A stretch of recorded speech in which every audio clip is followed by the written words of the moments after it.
Hello students, हमारी YouTube channel में आपका हार्दिक स्वागत है। चलिए आज हम पढ़ते हैं क्लास 10th में धातु और अधातु चैप्टर का एक इम्पोर्टेंट सवाल। धातु और अधातु चैप्टर का ये जो क्वेश्चन है वो आयनिक यौगिक पर आधारित है। आप सभी जानते होंगे कि आयनिक यौगिक क्या होता है। तो याद रखिएगा, इलेक्ट्रॉनों के हस्तांतरण के फलस्वरूप बड़े यौगिकों को आयनिक यौगिक कहा जाता है, जिसमें एक परमाणु से इलेक्ट्रॉन दूसरे परमाणु में हस्तांतरित होते हैं, शेयरिंग नहीं होते हैं, यानी उनकी साझेदारी नहीं होती, बल्कि वे हमेशा के लिए त्यागे जाते हैं या फिर हमेशा के लिए ग्रहण किए जाते हैं। जैसे आयनिक यौगिक का एक अच्छा उदाहरण आप किसको ले सकते हो, सोडियम क्लोराइड या फिर NaCl को ले सकते हो, जिसको हम लोग साधारण नमक के नाम से जानते हैं। इस प्रकार के यौगिक को हम लोग आयनिक यौगिक क्यों कहेंगे? क्योंकि इस प्रकार के यौगिक में जो घटक परमाणु हैं सोडियम और क्लोरीन, ये दोनों ही परमाणु अस्थायी होते हैं, अस्थायी नहीं होते हैं, अस्थायी होते हैं। अब कहोगे कैसे अस्थायी होते हैं? तो इसके लिए आपको इनके इलेक्ट्रॉनिक विन्यास या इलेक्ट्रॉनिक कॉन्फ़िगरेशन में जाना होगा। तो जैसे कि आप लोग जानते हैं कि सोडियम की परमाणु का इलेक्ट्रॉनिक विन्यास 2,8,1 होता है, यानी सोडियम परमाणु की पहली कक्षा में 2 इलेक्ट्रॉन, दूसरी कक्षा में 8 इलेक्ट्रॉन और तीसरी कक्षा में शेष बचा हुआ 1 इलेक्ट्रॉन रखा जाता है। ठीक है, और इस प्रकार से सोडियम के 11 इलेक्ट्रॉन का वितरण हो जाता। ठीक, क्लोरीन का इलेक्ट्रॉनिक विन्यास करने जब जाओगे तो क्लोरीन की परमाणु संख्या जब 17 होती है तो उस परमाणु में पाए जाने वाले इलेक्ट्रॉनों की संख्या भी 17 हो जाती है। और ये 17 इलेक्ट्रॉन जो होते हैं वो विभिन्न कक्षा में किस प्रकार से वितरित करते हैं? तो याद रखिएगा, क्लोरीन परमाणु की प्रथम कक्षा में या पहली कक्षा में 2 इलेक्ट्रॉन, दूसरी कक्षा में 8 इलेक्ट्रॉन और तीसरी कक्षा में 7 इलेक्ट्रॉन वितरित रहते हैं। तो इस प्रकार से हम लोग सोडियम और क्लोरीन दोनों प्रकार के परमाणु के इलेक्ट्रॉनिक विन्यास को देख रहे हैं। तो उसमें जो सबसे अंतिम कक्षा है दोनों ही प्रकार के परमाणुओं में देखिए वो पूर्ण रूप में भरी हुई नहीं है, यानी कहने का मतलब है ये अष्टक को पूरा नहीं कर रही है। तो वो अपने निकटवर्ती अस्थायी परमाणु के समान इलेक्ट्रॉनिक विन्यास प्राप्त करने के लिए क्या करते हैं? या तो इलेक्ट्रॉनों का त्याग करते हैं, या फिर इलेक्ट्रॉनों को ग्रहण करते हैं, या फिर इलेक्ट्रॉनों की साझेदारी करते हैं। तो यहाँ पर सोडियम परमाणु के बारे में क्या देख रहे हैं? तो सोडियम परमाणु की अंतिम कक्षा में 1 इलेक्ट्रॉन है, तो इस वजह से वो सोडियम का परमाणु अपनी अंतिम कक्षा के 1 इलेक्ट्रॉन को हमेशा के लिए त्याग देते हैं या फिर छोड़ देते हैं। सोडियम परमाणु 1 इलेक्ट्रॉन का त्याग करके अस्थायी बनने की प्रवृत्ति रखा, इसलिए सोडियम परमाणु में 1 इकाई का धनायन या फिर धनावेश आ जाता है।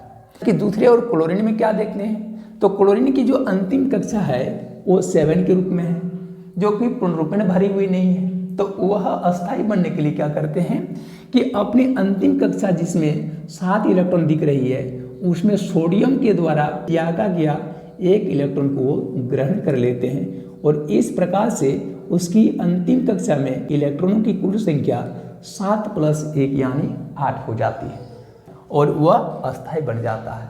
साथ ही साथ में क्लोरीन परमाणु जो पहले उदासीन था कि में 1 इकाई का ऋणावेश आ जाता, यानी अब वह Cl- के रूप में दर्शाया जाता है। ठीक है, और इस प्रकार से Na+ और Cl- से बना यौगिक बन जाता है NaCl।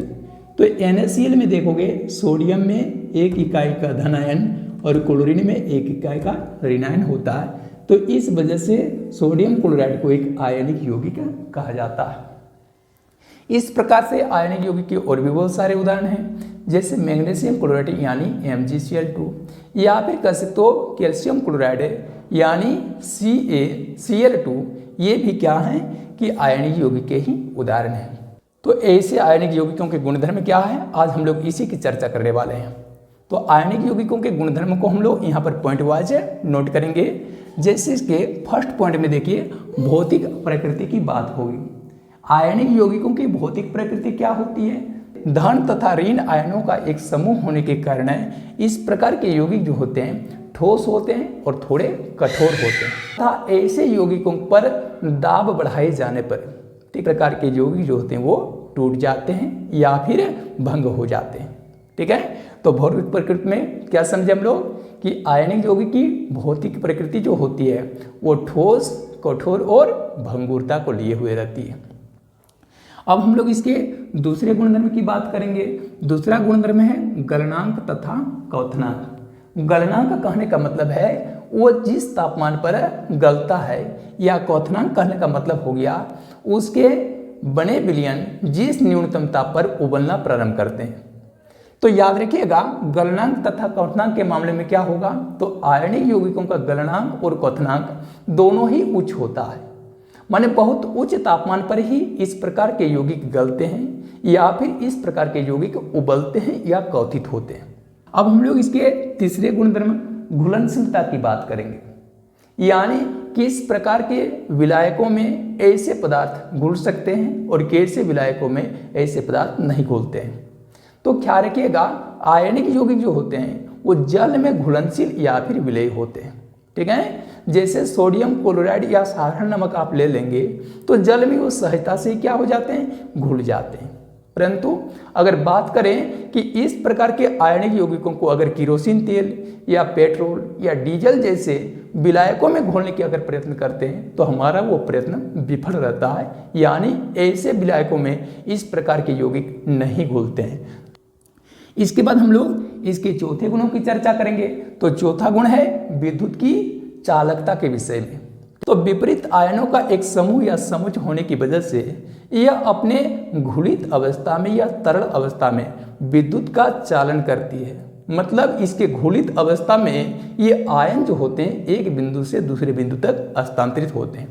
तो आयनों में इस गति के कारण ही विद्युत धारा का चालन हो पाता है। परंतु अगर इस प्रकार के यौगिकों की ठोस अवस्था की बात करेंगे, ठोस अवस्था में ऐसे यौगिकों में आयनों का चालन नहीं हो पाता है, ठीक है, यानी उसमें विद्युत धारा आसान से प्रवाहित नहीं हो पाती है। इस वजह से ठोस अवस्था में ऐसे यौगिक विद्युत के कुचालक होते हैं।